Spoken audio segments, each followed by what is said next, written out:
No, I don't think it will. I think that the eyes are starting to look, upwards in terms of the board. I think that's been the general consensus over the last 2 seasons, hiring and firing the managers. The recruitment's been dire, and all of that has been leading to Hibs hemorrhaging money. Paying off managers, bringing players in. New manager comes in, doesn't want his players. He wants his own players, and you've now got a mismatch of 3 or 4 different managers in the squad. So it's going to take time. It's going to take patience with David Gray. But the Hibs fans have not got patience. I've played there for 7, 8 years. They're not a patient support. They want to see. They want to see winning football. Well, I sat the bench for it. But they are.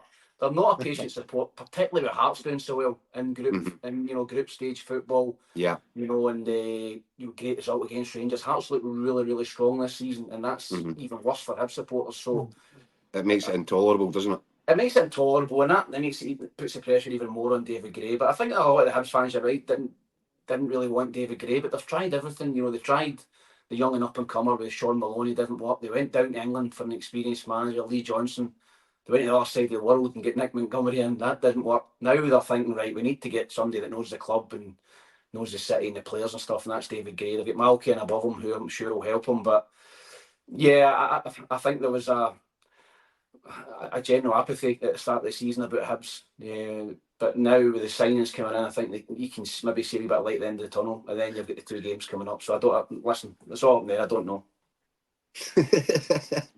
I was thinking earlier on, what do you think, Tam, constitutes a good season for Hibs? Because I think automatically you go, well, they need top 6, but I think Hibs have got so much potential. You might aim higher than top 6, surely.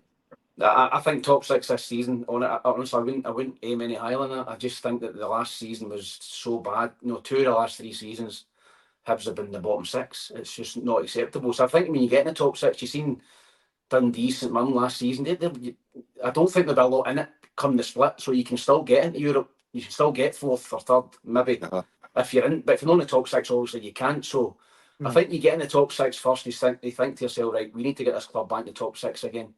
Get in that argument for Europe, and then take it from there.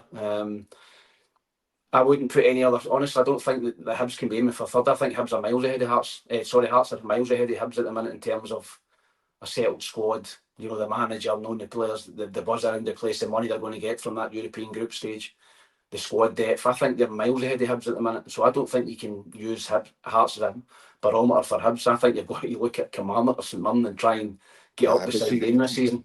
But Tam, you're right. But that's where the problem lies, isn't it? Because everything you said there, Hearts are miles ahead in terms of the squad that they're building, in terms of where they're at just now.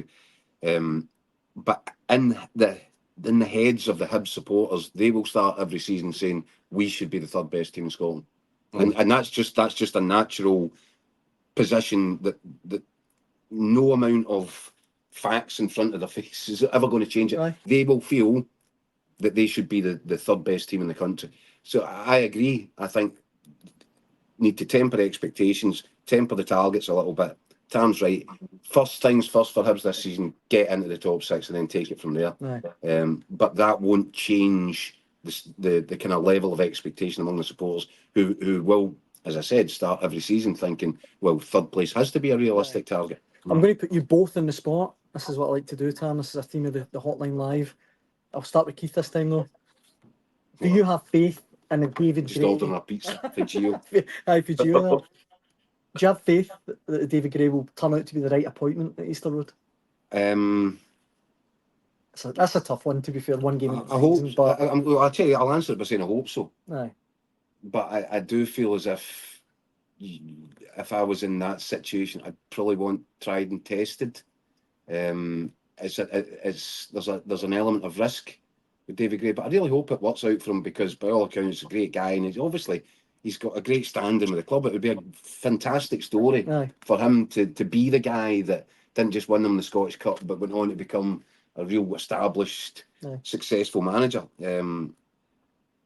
I kind of go back to what Tam was saying. They've tried this, they've tried that, they've tried the next, this solution, that solution.